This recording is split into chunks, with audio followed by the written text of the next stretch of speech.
JFD, just fair and direct.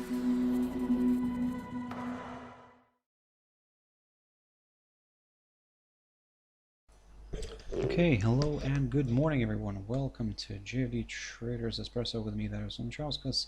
Today is the 4th of September 2020, so yep, welcome everyone. Welcome to this Friday's morning session where we're going to have a quick look at the markets, a few of the charts, the usual stuff guys, but as always before we do that, let's quickly have a read through our risk disclaimer. So, the content we produce does not constitute investment advice or investment recommendation, should not be considered as such, and does not in any way constitute an invitation to acquire any financial instrument or product.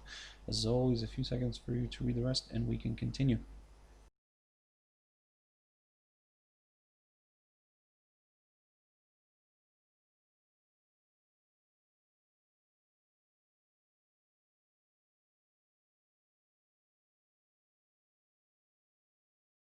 Okay guys, so also just a quick apologies for the late start, just having a few technical issues here, but hopefully everything's on track and hopefully you can hear me and see me okay. But yep, as always guys, before we jump into the charts, a quick mentioning actually of our JFD YouTube channel, to which you can always subscribe to in order not to miss any of our upcoming videos, and of course our JFD Bank website and specifically our JFD research page, which we also update on a daily basis. So yep, feel free to visit us here on jfdbank.com and click on the research tab right there on the top. Now as you can see, as you have seen previously, I clicked on the this website here and this just to see what's happening here globally in terms of the coronavirus, and yep, as we can see, the daily cases continue to kind of move sideways here, up and down. However, on the positive side is the fact that it's not really getting back to these all-time highs, but on the negative side is the fact that the numbers are still not falling. So basically we'll continue monitoring the situation. Hopefully this is not going to start increasing again, but yeah, for now it is how it is guys, so we'll continue observing the price action here. Sorry, not the price action, but the way it's going to be moving up and down here, and will it actually overcome the this previous all-time high in terms of daily cases. So again, it is something that, like I said, we'll keep an eye on for now, but we'll first of all see how it's going to affect the markets. Now, jumping into the charts here, so the first one I want to look at here is Nikkei 225, and as you know, yesterday the US indices sold off heavily, dragging Asian stocks and European stock indices as well to the downside. Looking at this picture here, everything was looking quite nice and positive. However, today we've opened with a nice gap here to the downside, and in a way it kind of when the index here in Nikkei 225 ended the day in the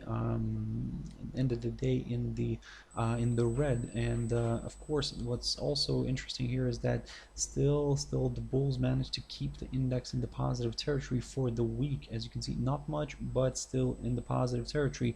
And if we jump back into the daily chart, you can see that also the index remained above this its 21-day EMA here, so that's also a nice positive sign. However, right now at this point in time, in order to get a little bit more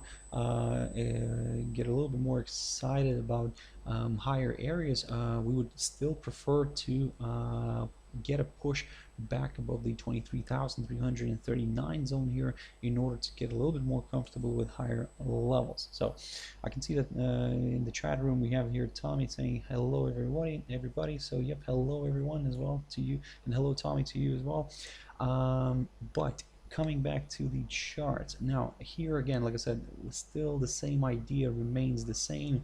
Nikkei 225 here is still trading above this this downside resistance line taken from the high of the 10th of June. So basically there is still a lot of upside here left, and yep, we need to but in order to get a little bit more comfortable with higher levels, we need to see a nice good push back above the 23,339 zone. So again, for now, keep your eyes about on that level.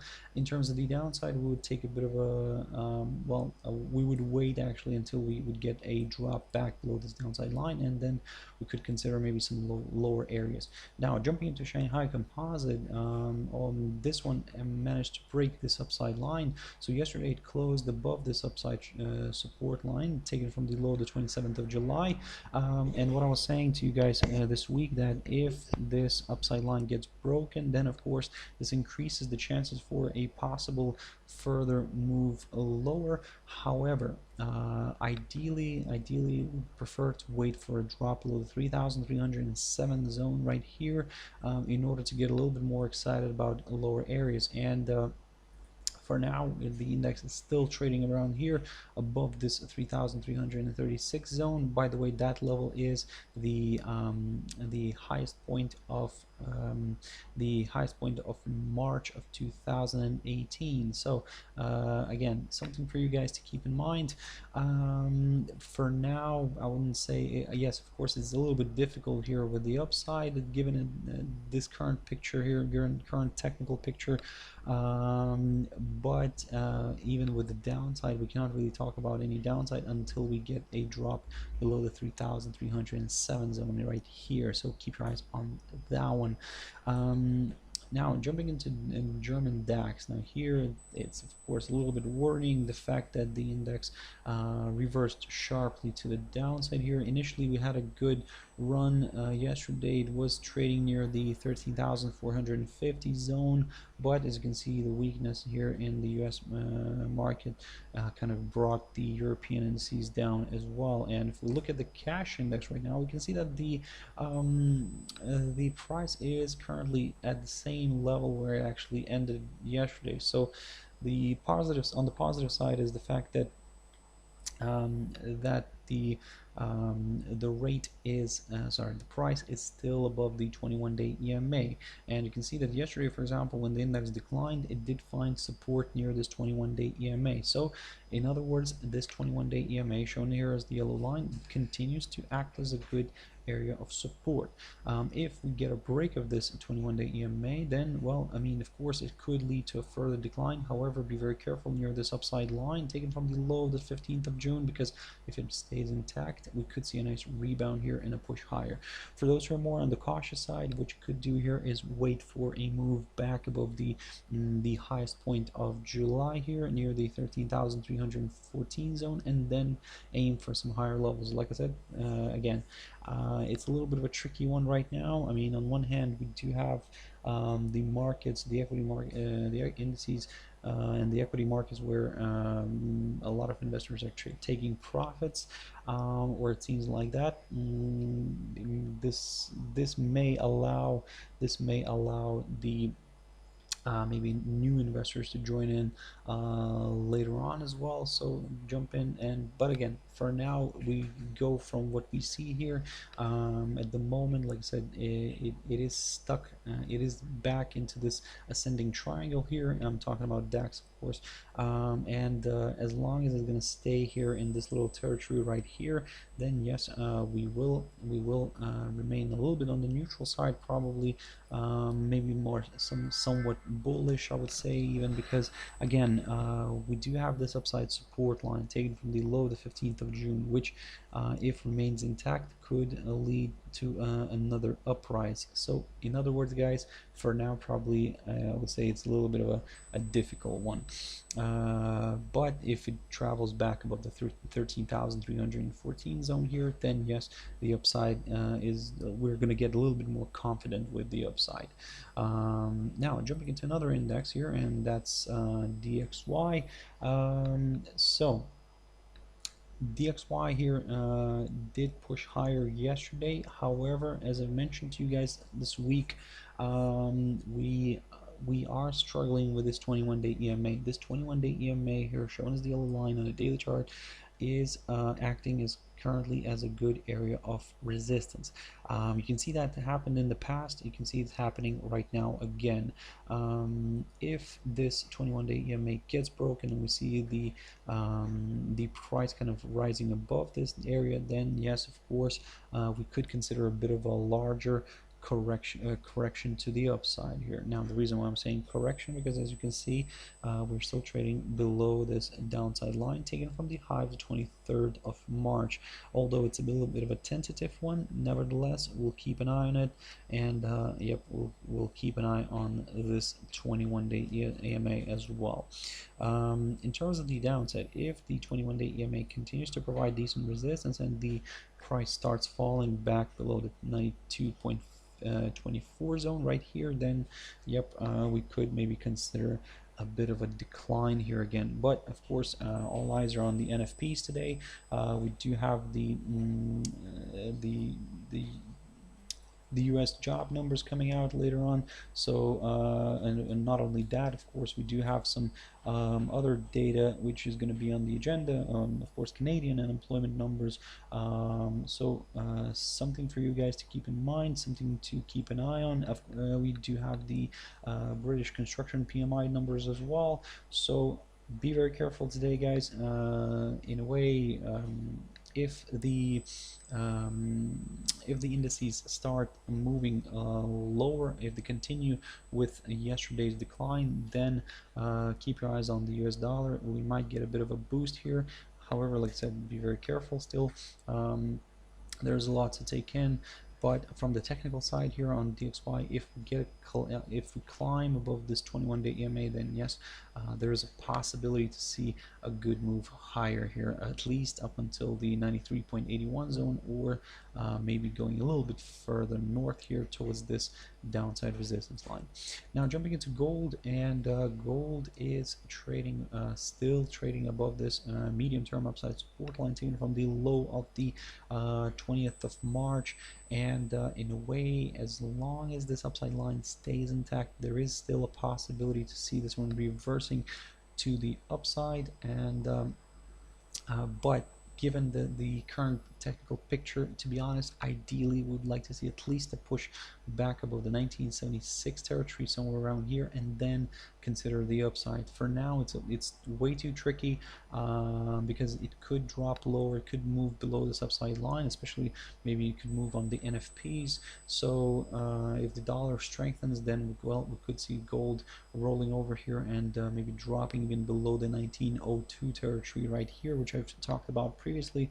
And if we get a drop below this 1902 zone, then well, I mean, it could open the door towards lower areas. Now I can see in the chat room there are some other ones saying morning and hello. So you have guys, good morning and hello to you too. I hope you're having a wonderful start of the day.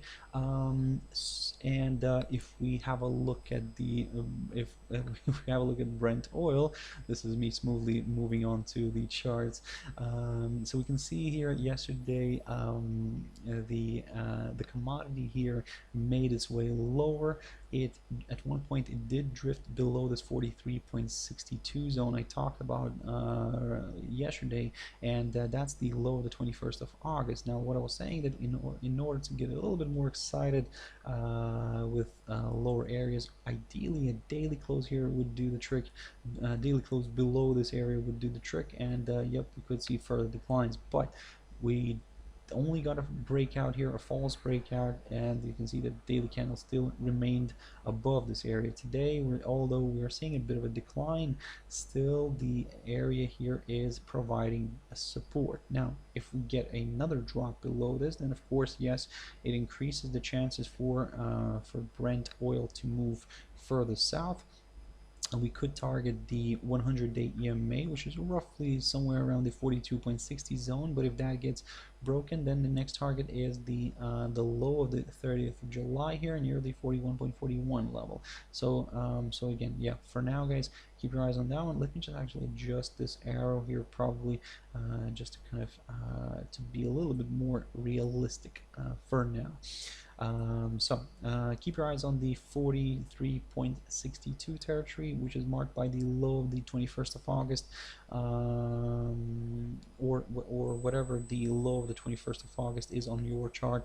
And then yes, again, we could see this one declining further and yep, initially we'll target the 100-day EMA, or if that fails to hold, then the low of the 30th of July could come into play. Now Bitcoin, look at this beautiful move, and this is what I talked about yesterday, that and not only yesterday, this week basically when I was covering Bitcoin, that if we get a strong move below the subside line, and even if we get a drop below, back below the this 11,000 territory, somewhere around here, this could basically mean that the neckline is broken, and we do have a bit of a complex head and shoulders pattern here. But what I was saying this week, that if this upside line gets broken and we get also break below this area somewhere here near around the 11,000 zone, then yes, of course, all this kind of work out nicely for the bears, and it may open the door towards lower areas. Now we did get that strong move already, as you can see, this level here, which I had previously marked here, the near the psychological 10,000 zone here. The crypto managed to reach that area, slightly overshot that psychological 10,000 zone, and now we're seeing a bit of a rebound here. So the rebound, yes, is happening, but the rebound is still maintained below this highlighted area that I've got here, below that 10,400 mark, which is the near the highest point of June. So if this area continues to provide resistance, we could see this one reversing and moving back down again here. One of the levels on the downside here to watch, if we get a drop below that psychological 10,000 zone, then one of the areas to watch could be here near the 8,855 zone, marked by the low of the 27th of June. So and by the way, at the same time, that's the lowest point of June. So again, of course, if a drop below that psychological 10,000 zone could open the door towards the 200-day EMA, so that's great. But if that fails, or if that is just seen as a temporary obstacle here for the bears, then yep, a further decline could bring it towards the low here, the lowest point of June, near the 8,855 zone. I'm not saying that this could happen in let's say one day, but it could happen in a few days if, like I said, if we start seeing these breaks lower here. Jumping into a few pairs, AUDNZD, it's a quick update here. Not much has changed from what I was talking about previously. Basically, for now, the rate is still balancing above this upside support line taken from the low of the 18th of March, so that's good news for the buyers. However, if you want to look at some higher levels, ideally probably wait for a push back above the 1.0880 zone, because at the same time the rate would be placed back above the 21-day EMA, and potentially more buyers could be joining in here. So again, wait for that move higher here. For now, we're probably gonna, yes, we're gonna remain somewhat bullish here, but just to be on the safe side, we'd prefer to wait for a pushback above the 1.0880 zone. In terms of the downside, the drop below the 1.08 level here could do the trick for more sellers. Now, USDCAD. Now, of course, this is the pair to watch for today. We do have, like I said, the US and the Canadian job numbers coming out, so it will be quite interesting to see how it will affect this pair. For now, from the technical side, you can see that yes, the pair is still trading below this downside resistance line taken from the high of the 19th of March. But if it manages to break it, and previously I talked about this 1.3314 level, however now probably I'll lower that a little bit here. So, and if we get a push above the 1.32, let's round it up towards the 40 zone, excuse me, then there is a possibility to see this one going for a bit of a larger correction, because don't forget that we're also still trading below this downside resistance line taken from the high of the 31st of March. So again, all eyes are on this line, this downside line first, which one, the one which is drawn from the high of the 19th of March. If that continues to provide resistance, then another round of selling here could be possible. But if that gets broken and the rate travels above the 1.3240 zone, then maybe we could see a bit of a, like I said, a larger correction higher. GBPCHF. I talked about this pair in the beginning of this week, and basically what I was saying that in a way the pair could travel towards this 1.2260 zone marked by the highest point of June, and it might find resistance somewhere here and then correct lower. Now, as you can see, the move, it just kind of fell shy from just a few pips of reaching this area, and well, I mean, it started drifting back down here earlier. So on the positive side is that the rate is still balancing above this 1.2037 zone. I talked about this barrier previously. Previously that was acting as a good area of resistance. Now it could play the role of support. Now if this area does continue to provide support, then we could see a nice rebound here and a push to the upside. However, if it starts falling below the 1.2037 zone right here, then this little area right here will be somewhat of a neutral one for us. Of course, in order to consider the downside, this short-term upside line would, a break of the short-term upside line would be required. But for now, there is still a possibility for this one to reverse to the upside. EURUSD. So EURUSD continues to balance above this 21-day EMA. The shown as the yellow line, you can see that it kind of acts as a good area of support.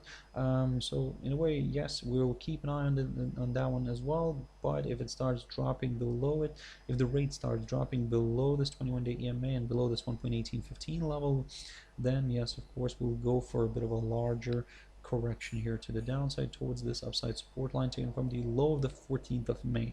Because don't forget that if this upside line stays intact, then, well, the bulls still have a chance to drag this one higher. So basically something like this could be possible. However, if this upside line gets broken and the rate falls below the 1.1725 zone, now this is where it could turn out to be ugly a little bit for the seller, oh sorry, for the buyers, and the sellers could take control here for a while. But again, for now, all eyes are on this area, on this 1.1815 zone, this 21-day EMA. If it continues to provide support, then we might see that reversal earlier. But in that scenario, we would probably wait for a push above the 1.1965 zone here, and then consider a further move higher. But again, for now, it is how it is. So let's see how all this is going to play out. But guys, I hope you'll stay safe today, because like I said, we do have the NFPs, so we expect a bit of maybe market volatility. Try not to overtrade, and everything will be fine, guys. So have a wonderful trading day, and join me later on my Traders Tea Time, as always, 13:15 GMT time. Thank you very much, and bye-bye.